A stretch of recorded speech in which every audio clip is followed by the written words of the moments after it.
Mirë se vini në kanalin ton, mos harroni të bëni subscribe dhe të klikoni si përziles për të marrë njoftimet më të reja. Faleminderit! Duhet ta lajmë apo jo orizin për para gatimit, do të habiteni kur ta mësoni. Vite më parë, ambisat shqiptare e kishin zakon të shpëlanin orizin me ujë të ftohtë për para gatimit. Me hapjen e tregjeve dhe futjen në to të produkteve të larmishme, por edhe me angazhimet në rritje, shumë ambisa nisën të hiqnin dorë nga kjo praktikë.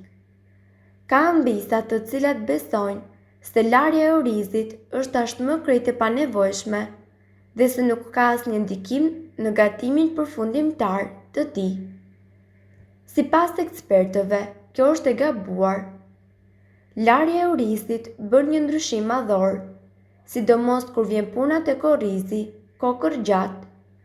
Shpërlarja largon papastërtitë e akumuluara në pako dhe mbi të gjitha eliminon nisë shtenë që verë sipërfaqen e kokrës, e cila më pas shkakton ngjitjen e tij. Për shpërlarjen e orizit, ju mund të përdorni një enqelqe ose një kullesë.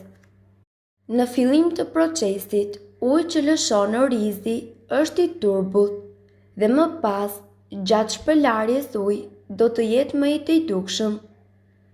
Kjo shpërlarje do të ndihmojë që pilafi të shkërmoqet lehtë dhe kokrat të mos ngjiten me njëra tjetrën. Megjithatë, ky rregullim nuk vlen nëse do të gatuani risotto, ose perime ose mish. Ky gatim specifik kërkon një oriz më të qullët dhe kremoz. Kremoziteti i risottos mundësohet edhe nga nisë shteja në sipërfaqen e çdo kokre. Ekspertët thonë se në paketime të ndryshme, orizi përzihet me shkumës pluhur për të parandaluar lagështinë. Pluhuri në fjalë mund të mos jetë i rrezikshëm për shëndetin, por sidoqoftë asnjë prej nesh nuk do që ta ketë në gatim. Ka argumenta sipas të cilave shpërlarja e orizit eliminon ushqyesit e drithit. Nga ana tjetër, orizi i bardhë është një drith i përpunuar dhe i zhveshur nga ushqyesit. Kjo tregon se shpërlarja e tij nuk luan një rol shumë të rëndësishëm në këtë aspekt. Mos konsumoni shumë oriz, sepse mund të rrezikoheni nga këto sëmundje. Shkencëtarët kanë zbuluar se ngrënia e sasive të mëdha të orizit rrit rrezikun e vdekjes nga sëmundjet e zemrës për shkak të arsenikut që ndodhet natyrshëm tek kokrat. Kimikati grumbullohet tek orizi dhe është i lidhur vazhdimisht me sëmundjet e mëlçisë, kancerit dhe sëmundjet të tjera. Orizi është një nga elementet e dietave në të gjithë botën dhe mbështetet tek miliona njerëz në vendet në zhvillim për të siguruar kalori dhe lëndë ushqyese të vlefshme. Në nivel global është vlerësuar se arseniku në oriz është fajtor për mbi 50 vdekje të parakohshme në vit, të cilat mund të jenë të shmangshme. Arseniku ndodhet natyrshëm në tokë dhe është rritur në vendet që kanë përdorur herbicide ose kimikate për qëllim ujitjeje. Orizi rritet në kushte të përmbytura dhe kjo tërheq arsenikun nga toka dhe në ujë. Pse kemi gabuar me orizin në shtëpi? Ndoshta do t'ju duket çudi nëse do t'u thoshin se e keni gatuar gabim orizin deri tani.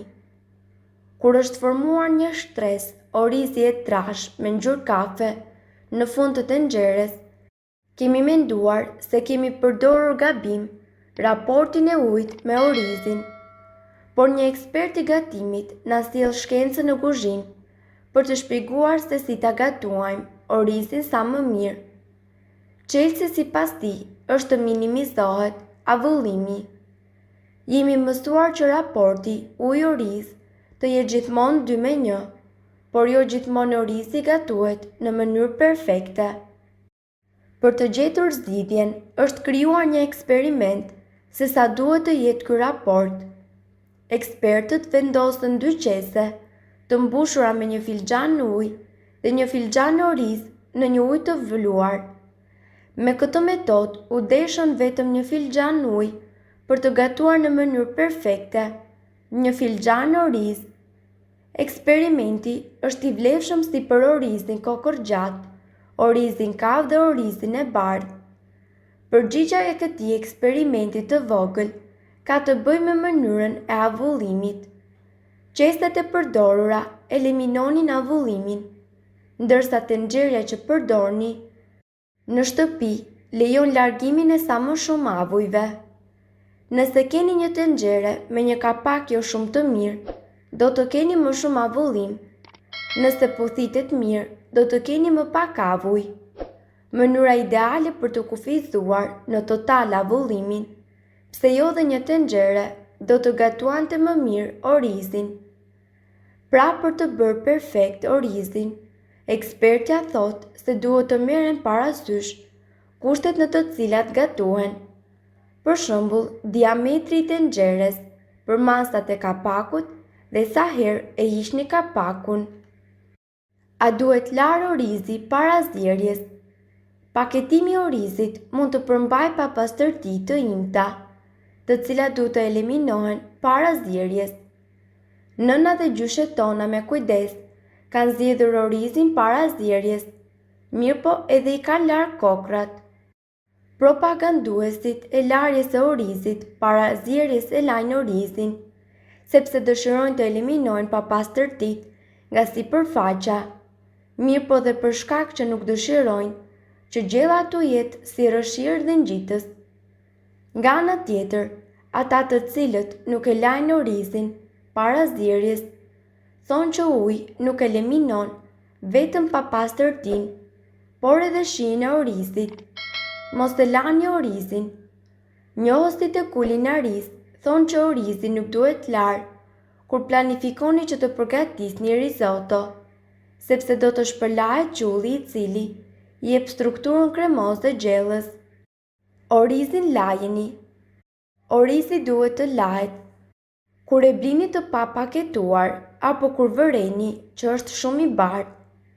Në prodhim kokrat ndonjëherë përzihen me orizin e bluar, glukozë apo dhe me shtojca të tjera, në mënyrë që produkti të jetë sa më i bardhë. Kini parasysh që mjafton orizin ta lani një herë apo 2 herë para zjerjes. Uji në të cilin është zjerë orizi kur nuk duhet të jetë krejtësisht i pastër. 4 gabime që nuk duhet të bëni më kur gatuani orizin. Ka disa gjëra që po u harruan mund të ndryshojnë shijen e orizit dhe nuk mund të krijoni pjatën që keni planifikuar. Mosmatja e orizit. Mos mendoni se vetëm duke hedhur orizin në ujë të nxehtë do të arrini të realizoni një pilaf të mirë. Sasia e orizit dhe ujit ka rëndësi shumë të madhe. Mos shpërlarja e orizit. Vetëm nëse e keni mbledhur vetë orizin, nuk mund të bëni shpërlarje. Në çdo rast tjetër kokrat duhet të lahen mirë, në mënyrë që të largohen papastërtitë. Një tjetër arsye është se duke e futur disa herë në ujin orizin, bën të mundur largimin e tepërt të amidonit. Mos respektimi i kohës së gatimit. Orizi i kafë, i bardhë, rrumbullak, i gjatë, ka një shumëllëshmëri orizi dhe të gjithë kanë kohën e tyre të zjehet. Sa më i rafinuar të jetë produkti, aq më pak kohë do i duhet të bëhet. Për orizin e bardhë duhet të prisni rreth 10 minuta dhe më shumë për kafin apo të ashtë të quajtur komplot. Mos lënja të bymehet. E dim se një bërxolle e pjekur bëhet më e mirë kur e lë pak kohë të mbuluar. E njëjta gjë vlen edhe për orizin. Pasi ta fikni sobën, lëreni atë në tenxhere me kapak që të bymehet, në mënyrë që kokrat të bëhen më të shkrifta.